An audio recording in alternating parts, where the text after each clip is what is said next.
અમદાવાદમાં કાચની મસ્જિદ પાસે દબાણ મુદ્દે ખુલાસો થયો છે। આરોપી સાથે મનપાના ટીડીઓ ઇન્સ્પેક્ટરનું કનેક્શન ખુલ્યું છે। આરોપી સલીમ પુત્ર સોહેલ સાથે નાસિકનું કનેક્શન ખુલ્યું છે। પોલીસે અમદાવાદ મ્યુનિસિપલ કમિશનરને લખ્યો છે પત્ર।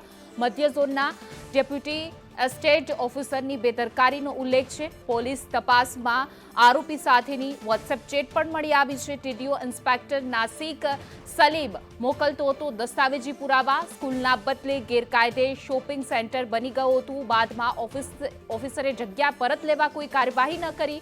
વર્ષ 2010ના શાસન અધિકારી ઓફિસરની વિગત મંગાવવામાં આવી છે। ખાતાકીય યોગ્ય કાર્યવાહી કરવા મનપા કમિશનરને ભલામણ।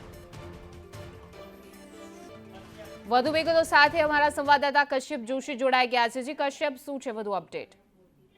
આજની મસ્જિદની જે જગ્યા છે ને તેમાં મ્યુનિસિપલ કોર્પોરેશનની સાથે છેતરપિંડીનો જે બનાવ બન્યો હતો ને તેમાં આરોપીની સાથે મ્યુનિસિપલ કોર્પોરેશનના અધિકારીઓની એક ચેટ પોલીસને મળી આવી છે ને જેમાં અમદાવાદ મ્યુનિસિપલ કોર્પોરેશનની હાઈકોર્ટમાં જે મેટરો ચાલતી હોય અથવા તો આરોપીની સામે કોઈ પગલાં લેવાના હોય આ તમામ બાબતોની જાણ એ ટીડીઓ નાસિર જે છે તેના દ્વારા કરવામાં આવતી હોવાનો ખુલાસો જે છે તે થયો છે અને પોલીસ દ્વારા આ સમગ્ર મામલે અમદાવાદ મ્યુનિસિપલ કમિશનર જે છે તેને પત્ર લખી અને તેની સામે પગલાં લેવા માટે થઈને જણાવવામાં આવ્યું છે। સાથે જ પત્રમાં એ વાતનો પણ ઉલ્લેખ કરવામાં આવ્યો છે કે ત્યારના શાસન અધિકારી અને મધ્ય ઝોનના ડેપ્યુટી એસ્ટેટ ઓફિસર જે છે તેને આ સમગ્ર બાબતે જાણ હતી। તેમ છતાં તેના દ્વારા આ જગ્યાનો કબજો પરત મેળવવા માટે થઈને કોઈ પગલાં લેવામાં આવ્યા નથી ને તેથી તેની ગંભીર બેદરકારી જણાઈ આવે છે। જેથી જે તે સમયના અધિકારીઓની વિગતો પોલીસ દ્વારા માંગવામાં આવી છે। સાથે જ